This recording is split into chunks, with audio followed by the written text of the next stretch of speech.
Buongiorno e benvenuti ad un nuovo episodio di 4 minuti di storia, arte e cultura a Vienna con la vostra guida virtuale Kim Ferrandina. Bene, questo episodio tratta dell'acqua a Vienna. A Vienna siamo abituati a bere acqua direttamente dal rubinetto, ovvero anche acqua d'alta montagna, e ci facciamo anche la doccia. Ora, per quanto riguarda l'acqua a Vienna, o meglio, storicamente parlando, quantomeno da queste parti, bisogna ricordare che non era sempre stato così. Se torniamo indietro al Medioevo, per esempio, da queste parti bevevano vino, non perché erano degli ubriaconi, forse lo erano, ma più che altro perché l'acqua era molto, inquinata, quindi non si poteva bere. Poi si va avanti nella storia e nell'VIII-IX secolo arriverà poi la birra e inizieranno a bere birra.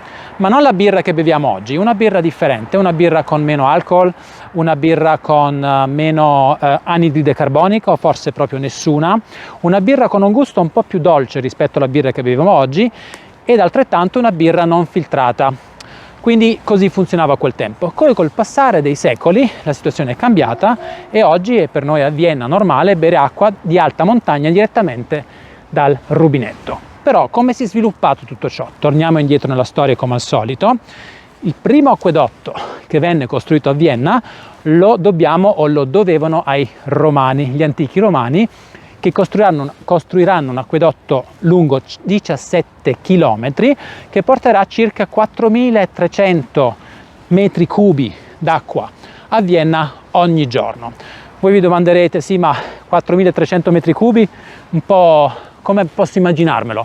Beh, un cubo alto 16 metri e mezzo, quindi immaginate un appartamento, una casa o un palazzo alto 4 piani o 6 piani, dipende un po' da dove vivete a Vienna. Quindi questo dava acqua a circa 30.000 persone.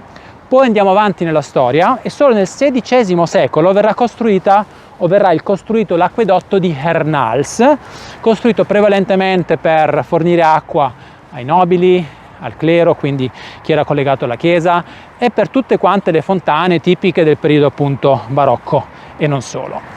Ancora non la bevevano perché era sempre sporca, anche se iniziarono a pensare su questi argomenti, e non si lavavano neanche più di tanto, purtroppo nel barocco, come forse sapete, avevano un certo profumino.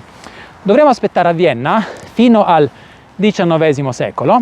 1873, il tempo di Francesco Giuseppe, verrà costruito il primo acquedotto che porterà acqua d'alta montagna a Vienna dalla Steiermark, uno degli stati membri della Repubblica Federale Austriaca, dallo Schneeberg, ogni giorno da 150 km, 220.000 metri cubi d'acqua.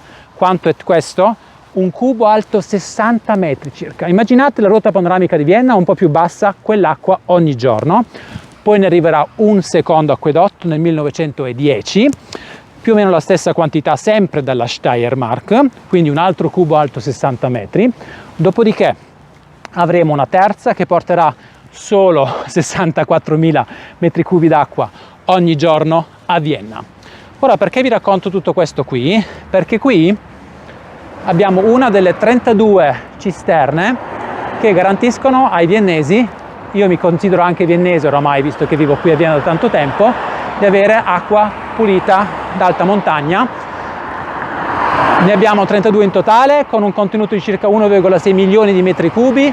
Possiamo andare avanti per 4 giorni, dovessero chiudere le fonti, e con questo io chiudo. Ultima cosa, quanta acqua portano ogni anno questi acquedotti? Immaginate un cubo alto 550 metri, 4 volte il Duomo di Santo Stefano. Con questo chiudo, vi ringrazio per l'attenzione, mi raccomando, se vi è piaciuto un pollice in alto, commenti, domande, abbonate, ciao e alla prossima!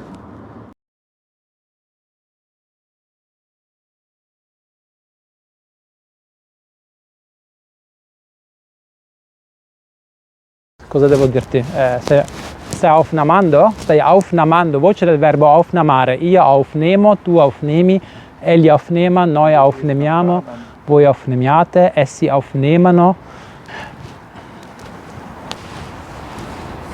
Stai riprendendo? Mario sta riprendendo. Comunque abbiamo fatto il take, in italiano davvero one take, è impossibile, ma ce l'abbiamo fatta. Non ci avrei mai scommesso perché mi incarto sempre con l'italiano, stranamente.